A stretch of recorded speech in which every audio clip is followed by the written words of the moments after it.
সিদ্ধি ক্রমদীপিকা। অত গুরু পদাশ্রয় সিদ্ধি আমাদের আলোচ্য বিষয়। গতকাল সাধু সঙ্গতি এবং শ্রদ্ধা সিদ্ধি বিষয়ে আলোচিত হয়েছিল।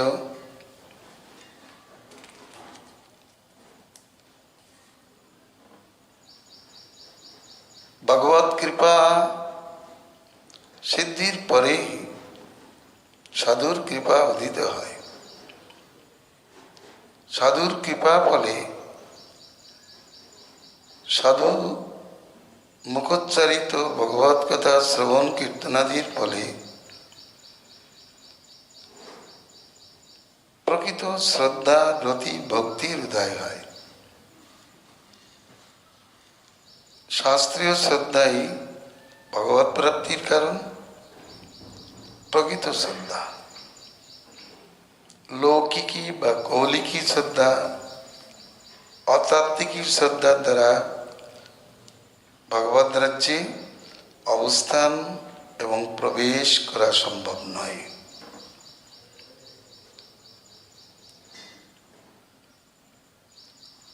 অতএব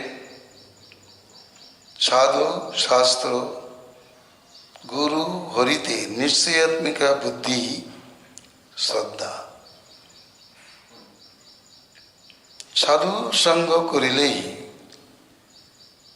গুরু ভক্তি করিলেই, হরিভক্তি করিলেই সকল প্রকার কর্ম ধর্ম অনায়াসীকৃত হয়। এইরূপ নিশ্চয়াত্মিকা বুদ্ধি শ্রদ্ধাবাচ্য। সেই শ্রদ্ধা প্রাপ্ত হলে ভজনার্থে গুরু পদাশ্রয়ী সিদ্ধির উদয় হয়। যখন জানিতে পারে সাধু সঙ্গে নিজ তত অবগত হন, সাধুর সঙ্গে যখন নিজ তত্ত্ব ভগবত তত্ত্ব এটি অবগতি হয়, তখনই শ্রদ্ধার ফলে গুরু পদাশ্রয় করবার বাসনার উদয় হয়। কারণ গুরু পদাশ্রয় বিনা পরমার্থ রাজ্যে প্রবেশ হয় না। এই জন্য রূপবৈষয়িকবাদ চতুষ্ষষ্ঠী ভক্তাঙ্গ বর্ণনায় আদৌ গুরু পদাশ্রয় বলিয়াছেন। আদৌ গুরু পদাশ্রয় তস্মাৎ কৃষ্ণ দীক্ষাদি শিক্ষণম বিশ্রম্ভেন গুরু সেবা সাধু পদ্মানুবর্তনম। এগুলি মুখ্য অঙ্গ। গুরু পদাশ্রয় মন্ত্র দীক্ষাদি গ্রহণ, ভগবত ভজন শিক্ষা, বিশ্রামের সহিত গুরু সেবা, সাধু মার্গে গমন, এগুলো প্রাথমিক কৃত্য, ভিত্তিক কৃত্য। কেন গুরু পদাশ্রয় করতে হবে? সাধু সঙ্গ হইতেই তো ভগবত প্রাপ্তির কথা শাস্ত্রে বলেছেন। সৎসঙ্গ করলেই সে সংসার সিন্ধু উত্তীর্ণ হতে পারে। সাধু সঙ্গ হইতেই ভগবান প্রসন্ন হন। তো সেখানে বক্তব্য এই সাধু সঙ্গ গুরবাধীন, ভগবত প্রাপ্তি গুরবাধীন, একথা পুরাণান্তরে জানিয়েছেন।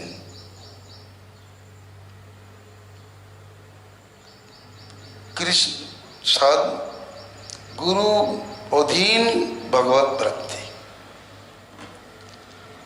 আর যে সাধু সঙ্গে ভগবত প্রাপ্তি হয় ওই সাধু গুরুবাচ্যই বটে। তিনি গুরুই। কেন গুরু পদাশ্রয় করতে হবে? গুরু পদাশ্রয় করার উদ্দেশ্য মন্ত্রানুগ্রহ লাভ।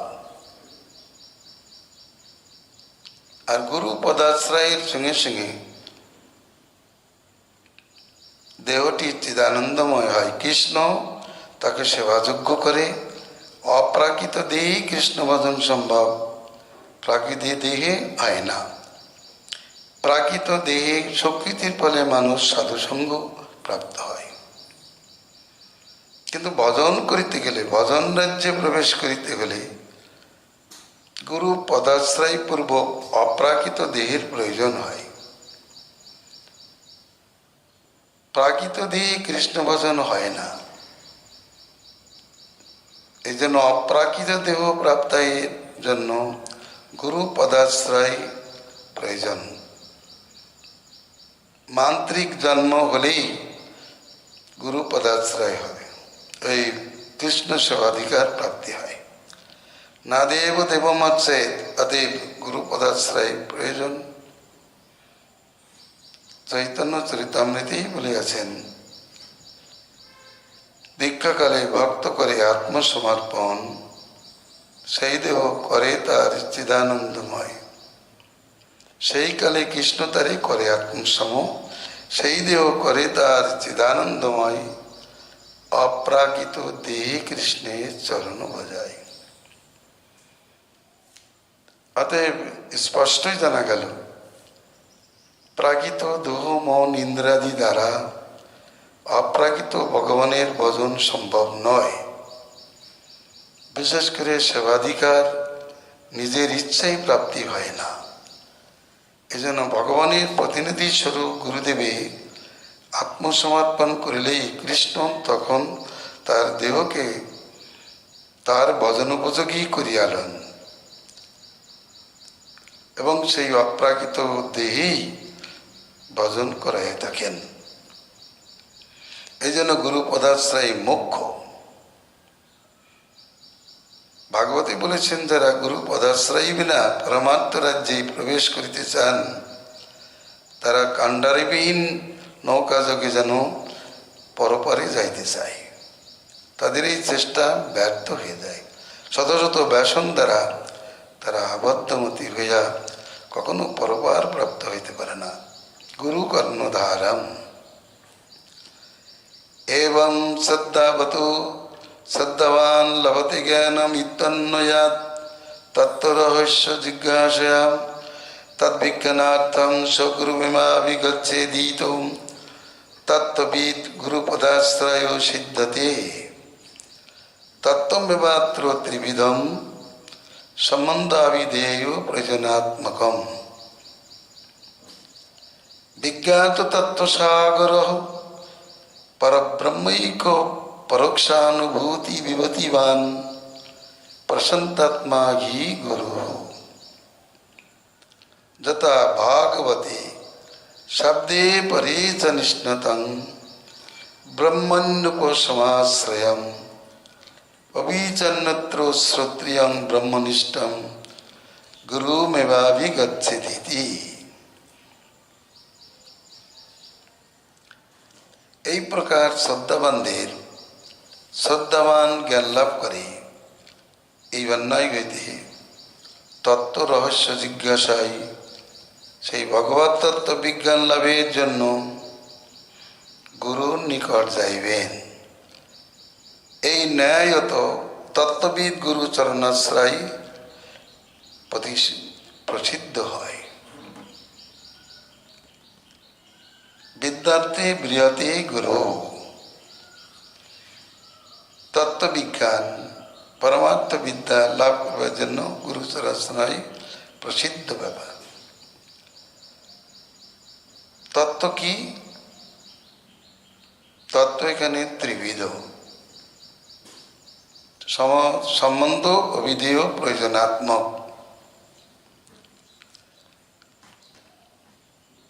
চৈতন্য শাস্ত্র আলোচনা করিলে আমরা দেখতে পাই, শ্রীমদ্ ভাগবতাদি শাস্ত্রের এক ভাগবত শাস্ত্র সমুদ্র স্বরূপ। তা মন্থন করে তার থেকে তিনটি সিদ্ধান্ত রত্নকে চৈতন্যদেব প্রকাশ করিয়াছেন। তাই হল সম্বন্ধ, অবিধেয়, প্রয়োজন।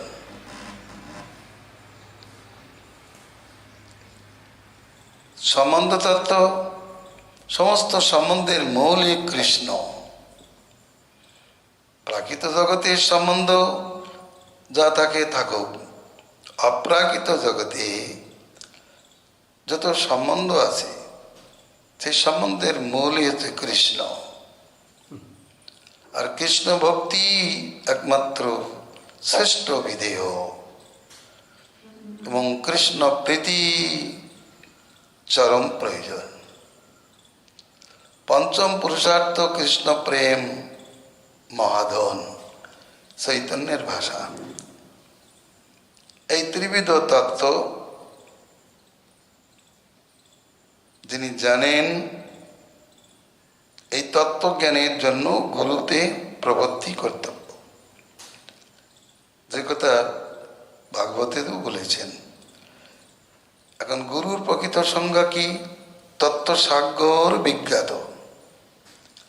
যিনি তত্ত্বসাগর বিজ্ঞাত হয়েছেন, পরব্রহ্মের পরোক্ষানুভূতিবিদ, পরব্রহ্মে পরোক্ষ অনুভূতি লাভ করিয়াছেন, প্রশান্তাত্মা যিনি, তিনি গুরুবাচ্য। অতি সহজ কথায় গুরু তিনটি লক্ষণ প্রকাশিত হল। তত্ত্বসাগর বিজ্ঞাত স্বরূপ, পরব্রহ্মের পরোক্ষ অনুভূতিবিদ এবং তার ফলে বিষয় বাসনা মুক্ত প্রসন্নাত্মাই গুরুবাচ্য, যথা ভাগবতী। শব্দ ব্রহ্ম বেদশাস্ত্রে অভিজ্ঞ, পরব্রহ্মে নিষ্ঠিত, প্রাকৃত বিষয় ব্যাপারে নিবৃত্তাত্মাই গুরু, তথা অন্যত্র উপনিষদে শ্রুতিবিদ ব্রহ্মনিষ্ঠ গুরুতে প্রবৃত্তি করিবেন ইত্যাদি প্রমাণে গুরু পদাশ্রয় অত্যাবশ্যক।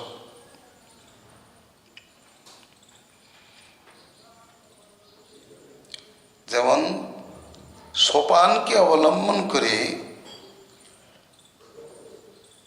উচ্চতলায় উত্তীর্ণ হওয়া যায়, উচ্চস্থানে আরোহণ করা যায়, তদ্রূপ এগুলি সোপান স্বরূপ। মানুষ সাধক যে বদ্ধ ভূমিকায় অবস্থান করে, সেই বদ্ধ ভূমিকা থেকেই তার সোপান আরম্ভ হয় পরমার্থ রাজ্য প্রবেশের।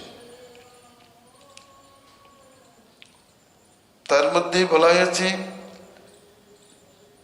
আদৌ কোনো ভাগ্যবান জীবের কাছে কৃষ্ণের কৃপা উপস্থিত হয়, কৃষ্ণের কৃপাপ্রাপ্ত ব্যক্তি সাধু সঙ্গে মতিমান হয়, সাধুর সঙ্গে ভাগবতাদি শ্রবণে শ্রদ্ধা প্রাপ্ত হয়, বিশেষভাবে কৃষ্ণ ভজনার্থে গুরু পদাশ্রয় করেন।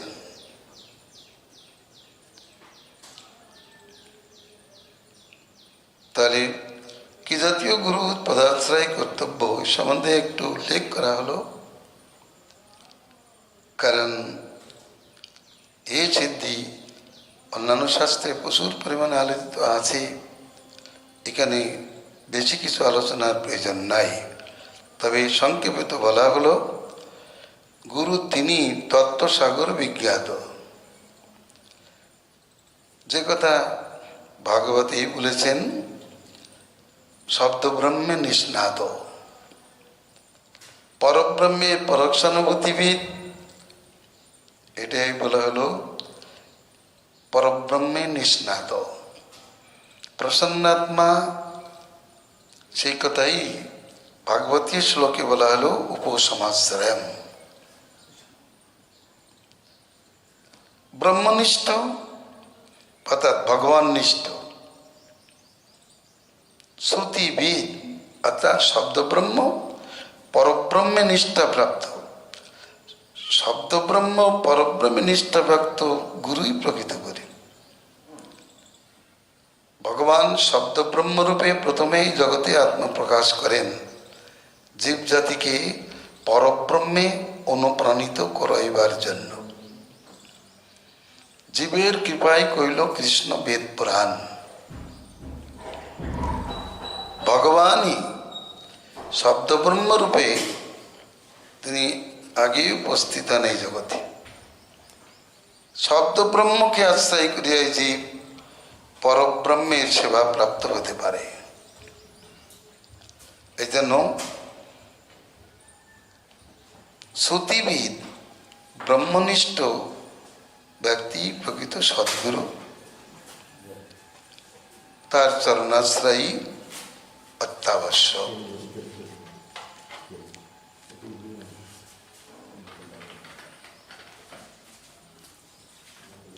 গুরু কৃপা লাভ করে, গুরু কৃপা হইতে ভগবত প্রাপ্তি হয়। গুরু কৃপা মোক্ষের মূল, গুরু পূজা পূজার মূল, গুরু ধ্যান সমস্ত ধ্যানের মূল, গুরু বাক্য সমস্ত মন্ত্রের মূল। অতএব সে মন্ত্র সিদ্ধি, ভগবত সিদ্ধি আদি লাভ করবার জন্য গুরু সেবা রূপ আরেকটি সিদ্ধির উদয় হয়। গুরু পদাশ্রয় মাত্রই যথেষ্ট নয়, তারপরে গুরু সেবার কর্তব্য। গুরু শুশ্রূষয়া ভক্তা সর্বলব্ধার্পণেন চা। প্রহ্লাদ মহারাজ বন্ধুগণকে উপদেশ করছেন যাতে অনায়াসে ভগবানের রতি হয়, তার অন্যতম সাধন হল গুরু শুশ্রূষা। ভক্তির সহিত গুরু শুশ্রূষা। কারণ গুরু সেবা হইতে গুরুদেব প্রসন্ন হলেই তাকে ভক্তি রহস্য উপদেশ করেন, মন্ত্র উপদেশ করেন।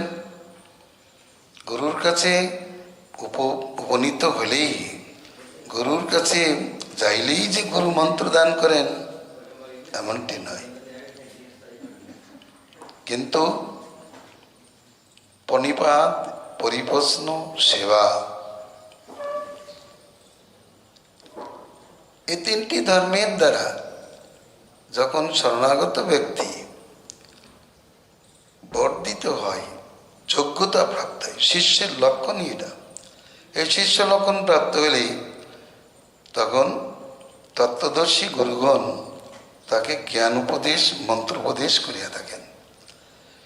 আর সেবা ধর্মের দ্বারা গুরুদেবের মন জয় করতে পারলে ব্রূয়ু সিংহচ্ছ শিষ্যস্য গুরুভগৈর্যমদ্ভুত। স্নিগ্ধ শিষ্যকে গুরুদেব মন্ত্র রহস্য উপদেশ করিয়া থাকেন। অতএব গুরু সেবা একটি প্রধান ভক্তাঙ্গ। পদাশ্রয়ের পরেই গুরু সেবার কথা শ্রী রূপ গোস্বামীও জানিয়েছেন।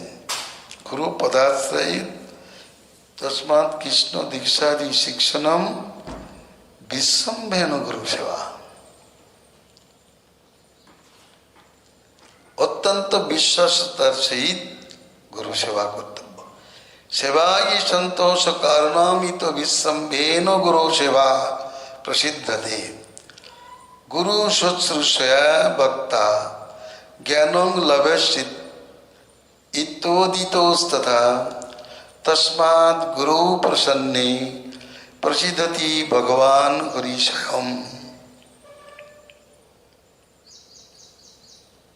প্রসন্নে তু গুরু সর্বসিদ্ধি যস্য প্রসাদাৎ ভগবৎ প্রসাদো ব্রহ্মপ্রাপ্তের আতো হেতু কৃপাধীনা সদৈব হি ইত্যাদি বচনাৎ গুরু প্রসাদায় তৎসেবনমিহ পরমবিধেয়ম। আদৌ গুরু পদাশ্রয় ততো কৃষ্ণ দীক্ষাদি শিক্ষা বিশ্বাস গুরু সেবা সাধুপথে অনুগতি ইত্যাদি ভক্তাঙ্গ সাধক জীবনে অনুষ্ঠিত হয়। সেবাই সন্তোষ কারণ,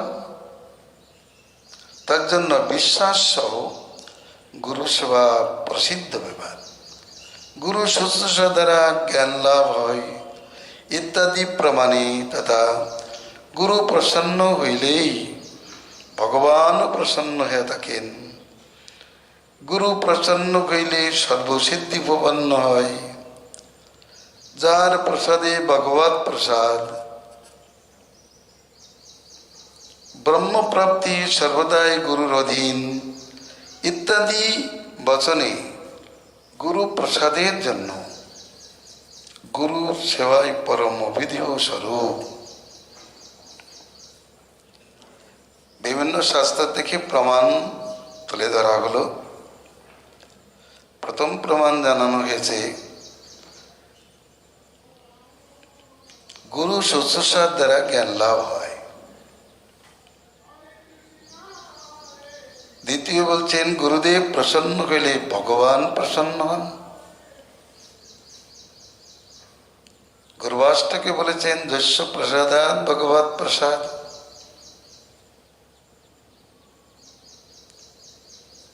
যার প্রসাদই ভগবানের প্রসাদ। এবার ব্রহ্মপ্রাপ্তি গুরুবাধীন। অতএব এই সমস্ত বচন হইতে গুরু প্রসাদ লাভের জন্য, গুরুর করুণা লাভের জন্য গুরু সেবা পরম অভিধেয় স্বরূপ। কারণ সেবা বিনা কেবল প্রশ্নের দ্বারা, কেবল নমস্কারের দ্বারা গুরু প্রসাদ লাভ করা যায় না। এখন গুরু সেবার প্রকার কি তাই বলিতেছেন, সেবাদিবিদাত্র পরিচর্যা রূপা প্রসঙ্গ রূপাচম তত্রদ্বয়াম পরিচর্যয়া প্রসন্নে গুরু ব্রয়ু স্নিগ্ধস্য শিষ্যস্য গুরব গুজ্জমর্পুত ইত্যন্নয়াৎ প্রসঙ্গ সেবা সৌভাগ্যদায় ভবতি। সেবা দ্বিবিধ, পরিচর্যা রূপা ও প্রসঙ্গ রূপা। শারীরিক পরিচর্যা আর গুরুদেব যে প্রসঙ্গ করেন তার সেবা করা হয়েছে প্রসঙ্গ সেবা।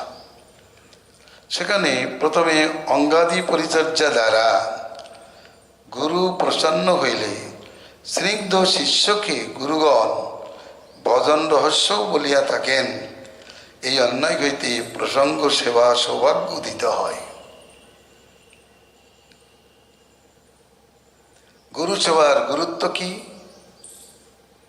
তদুত্তরে বললেন, গুরু শুশ্রূষণং নাম ধর্মং সর্বোত্তমোত্তমম তস্মাৎ ধর্মাৎ পরো ধর্মং পবিত্র নৈব বিদ্যতে তস্মাৎ সর্বপ্রযত্নেন গুরুমেব প্রসাদয়েৎ। গুরু সেবাই সর্বোত্তমোত্তম ধর্ম। সর্বোত্তম ধর্ম কৃষ্ণ ভজন। আর কৃষ্ণ ভজন হোক কৃষ্ণ প্রিয়তম গুরুর ভজন সর্বোত্তমোত্তম ধর্ম। যেমন শিব পার্বতীকে বলিয়াছেন বিষ্ণুর আরাধনা শ্রেষ্ঠ, বিষ্ণুর আরাধনা অপেক্ষা বৈষ্ণবের আরাধনা শ্রেষ্ঠতর। তস্মাৎ পরতরং দেবী তদীয়ানাং সমর্চনম। অতএব গুরু বৈষ্ণব শ্রেষ্ঠ, অতএব তার সেবাই সর্বোত্তম ধর্ম, সর্বোত্তমোত্তম ধর্ম। এ অপেক্ষা পরম পবিত্র ধর্ম নাই। তার জন্য সর্বপ্রযত্নে গুরুকে প্রসন্ন করিবেন। মন্ত্র লাভ করতে গেলেও, ভজন রহস্য লাভ করতে গেলেও মন্ত্র প্রাপ্তি আর মন্ত্র রহস্য প্রাপ্তির মধ্যে ভেদ আছে। মন্ত্র প্রাপ্তি গুরু পদাশ্রয় হইতে হইয়া থাকে, কিন্তু মন্ত্র রহস্য প্রাপ্ত হতে গেলে গুরুর অন্তরঙ্গ হওয়া চাই। অন্তরঙ্গ হতে গেলে একান্ত সেবা প্রাণ হওয়া চাই। সেবা প্রাণ হলে তবে গুরুদেব প্রসন্ন হয়ে তাকে মন্ত্র রহস্য উপদেশ করেন, যা দেখিয়েছেন শ্রী রামানুজাচার্য। তিনি মন্ত্র রহস্য জানবার জন্য গুরুর কাছে উপস্থিত হয়েছিলেন। গুরুদেব পরীক্ষার্থে তাকে সেবাভার দিলেন যে তার প্রাপ্তবয়স্ক কন্যার জন্য যদি কাবেরীর থেকে প্রত্যেক দিন স্নান জল আনিয়ে দিতে পারেন তাহলে তিনি মন্ত্র রহস্য বলবেন। যেমন আজ্ঞা করলেন, সন্ন্যাসী হইয়া তিনি একটা নারীর জন্য গুরুর প্রসন্নতা লাভের উদ্দেশ্যে জল এনে দিতে লাগলেন। সেই সেবা দেখে গুরুদেব প্রসন্ন হয়ে তাকে মন্ত্র রহস্য উপদেশ করে আসিলেন। তাৎপর্যই গুরুর অন্তরঙ্গ হইলে তার অন্তর্ধন রহস্য কথা শিষ্য শ্রবণযোগ্য হয়। অন্তরঙ্গ বিনা নহে অন্তর প্রকাশ, সেবা বিনা নহে অন্তর রঙ্গের বিলাস। এক কথায় উত্তর দিলেন, অন্তরঙ্গ বিনা নহে অন্তর প্রকাশ, আর সেবা বিনা নহে অন্তর রঙ্গের বিলাস। ভগবান প্রসন্ন হন। এই গুরু পদাশ্রয় এবং গুরু সেবা সিদ্ধির কথা বলা হলো। এরপর গুরুর প্রসন্নতা হইতে গুরুর থেকেই ভক্তি লাভের কথা বলা হয়েছে। গুরু কৃষ্ণ প্রসাদে পাই ভক্তিলতা বীজ। এই জন্য এরপরেই আমরা তত্ত্ব বিবেক এবং ভক্তি লাভের কথা জানব। বিশেষ করে সাধুসঙ্গ হইতেও হরিকথা শ্রবণ কীর্তন হয়, আর গুরু পদাশ্রয়ের পরে সম্বন্ধবিধ তত্ত্বের বিবেক স্পষ্ট বিশদভাবে আলোচিত হয় এবং তারপর ভক্তি লাভ হয়। কারণ পুত্রটি যখন আপন পুত্র বোধ হয় তখন তাকে উত্তম রূপে শিক্ষা দেয়। সাধারণ শ্রোতা রূপে বসলে হরিকথা শ্রবণ হয়, শ্রুত হয়, কিন্তু সেই শ্রোতা যদি শিষ্য ভূমিকায় উপস্থিত হয় তাহলে গুরুদেব তাকে যত্নপূর্বক সম্বন্ধ অভিধ প্রয়োজনাত্মক তত্ত্ব বিবেক তাকে শ্রবণ করিয়ে থাকেন। কথাটা ভালো করে বুঝতে হবে। সাধারণ শ্রোতার মধ্যে একজন বসে তত্ত্বকথা আলোচিত হচ্ছে তা তিনি শ্রবণ করেন, ঠিক সর্বসাধারণভাবে যা উপদেশ করেন সে একরকম। আর যখন তিনি শরণাগত শিষ্য পর্যায়ে আসেন তখন তাকে গুরুদেব বিশদভাবে সেই তত্ত্ব বিবেক প্রদান করিয়া থাকেন, ভক্তি রহস্য দিয়া থাকেন। এই জন্য এরপর আলোচ্য আমাদের তত্ত্ব বিবেক ভক্তি সিদ্ধি। হরে কৃষ্ণ কৃষ্ণ কৃষ্ণ হরে হরে।